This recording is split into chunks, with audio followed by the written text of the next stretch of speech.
Vamos lá, galera, mais um vídeo. Tô fazendo terceiro já hoje, domingão, dia 15 de março. Vamos lá, galera.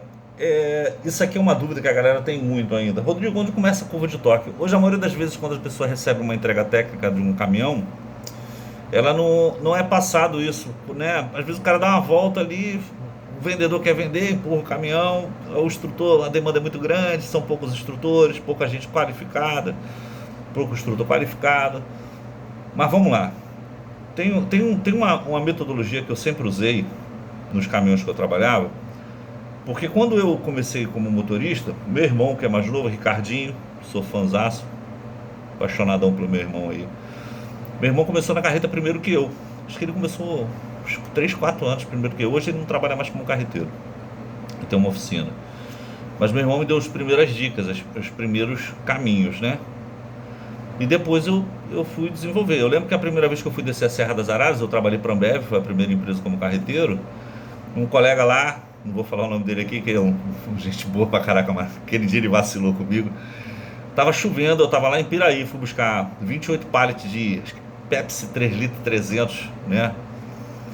E ele falou pra mim assim: pô, irmão, tá chovendo, tá novato, né? Eu falei: sou. Ele falou: dá pra não morrer na serra. Ele, ao invés de falar assim, cara, era um Scania P340. Não, acho que era o Scania R400, ainda que eu estava rodando. Depois é que a empresa trocou pelo P340, caixa GRS, primeira para trás, lembra? Primeira, segunda, terceira, levanta o split. Tem um split para reduzido e tem um Ranger para transferência de caixa. Nossa, aquela época ali separava os homens dos meninos, né? Saudade dos mecânicos. Hoje até para fazer teste prático tá difícil, carro automático, né? Enfim, vamos lá. Então eu não tive esse treinamento que hoje eu passo para as pessoas, né?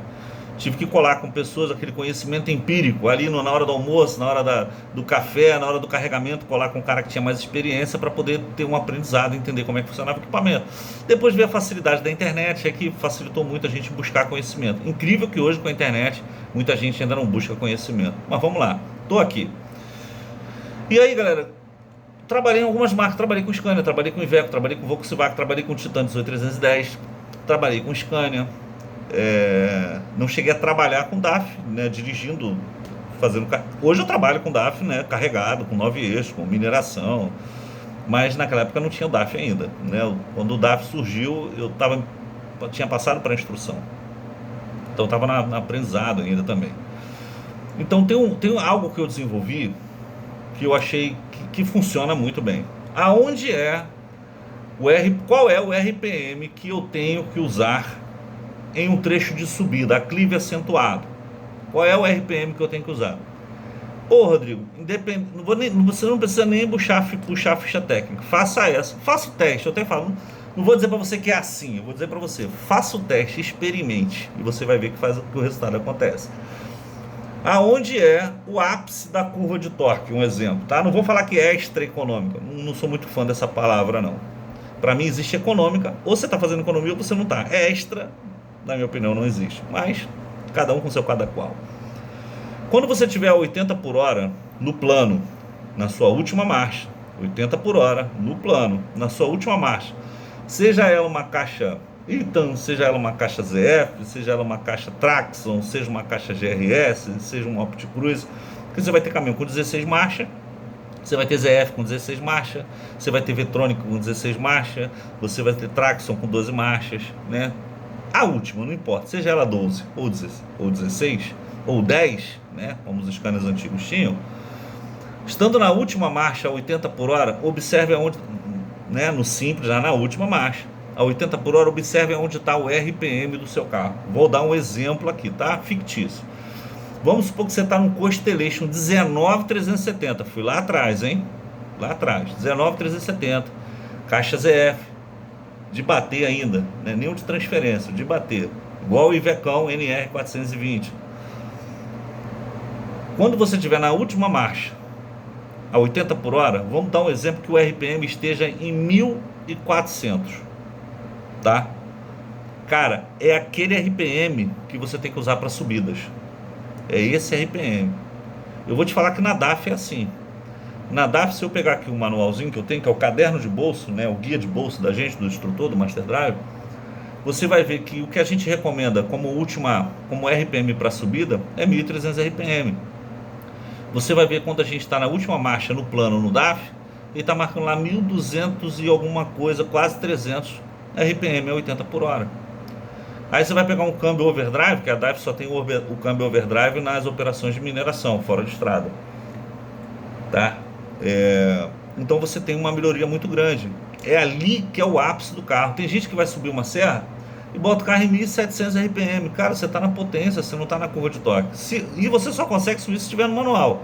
Porque se você colocar no automático, ele vai descer para a curva de torque. Ele vai colocar mais uma marcha, né?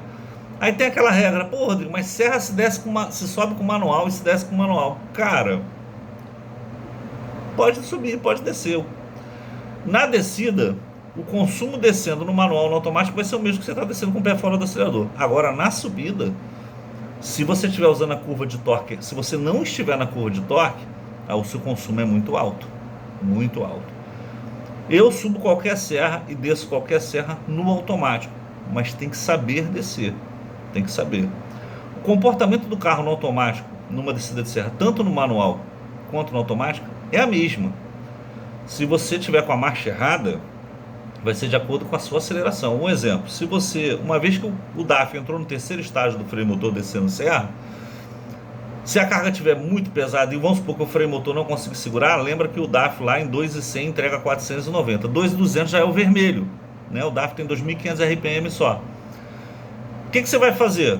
Se ele tiver, você vai soltar a marcha? Não, o correto não é soltar a marcha para deixar o carro dar aquele impulso, não. Você faz a correção no pedal de freio.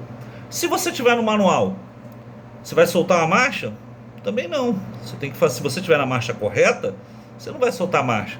Você vai fazer uma correção no pedal de freio, uma leve correção no pedal de freio, fazer reduzir 300, 400 RPM e soltar de novo.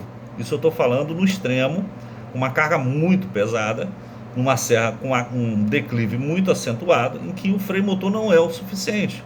Você não vai tocar no maneco da carreta, você vai tocar no pedal de freio, né? Você vai fazer aquela programação na concessionária para que o freio de trás freie primeiro, não com mais pressão. Não existe esse negócio de mais pressão na última roda, não existe. Ele chega primeiro e vem consecutivamente até a roda da frente, né? Não vim aqui para mudar comportamento de direção, gente. Se o que você está fazendo está dando certo, se é mais seguro, continue, né? Mas abra a mente para aprendizados, para ouvir o que os outros estão falando. Eu desço serra com 9 eixos, mineração com 150 toneladas e não uso maneco de carreta. E desço no automático, não desço no manual. Mas tem que saber usar o equipamento.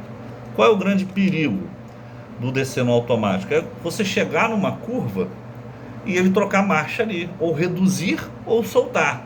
Então você vai ter aquele embalo de alguns segundos e depois ele entra em freio. E aí dá o chicote e você dá um L, corre o risco. Mas isso você tem que conhecer o equipamento. Quando você conhece o equipamento, você não deixa isso acontecer, né? É claro que é muito mais cômodo um instrutor falar assim, desça no manual, porque você descendo no manual está na sua mão. Lembrando que mesmo no manual, se você entrar no vermelho, alguns modelos vão soltar a marcha por proteção, tá? Vão soltar por proteção. Então, cuidado. Mas, como eu digo, eu não mudo o comportamento. Eu dou sugestão e mostro que existem outras vertentes, né? A direção não é uma só, tá? Para cada caminhão é um comportamento. Lembra do desenho do Ben 10? Opa, vou dirigir Scania, é um comportamento. Opa, vou dirigir um 1620, é outro comportamento. Ou vou descer, entendeu? Para cada caminhão um comportamento, cara, né? Diferente de condução. Segurança é um comportamento que não é questionável, é sempre segurança em primeiro lugar. Beleza, galera?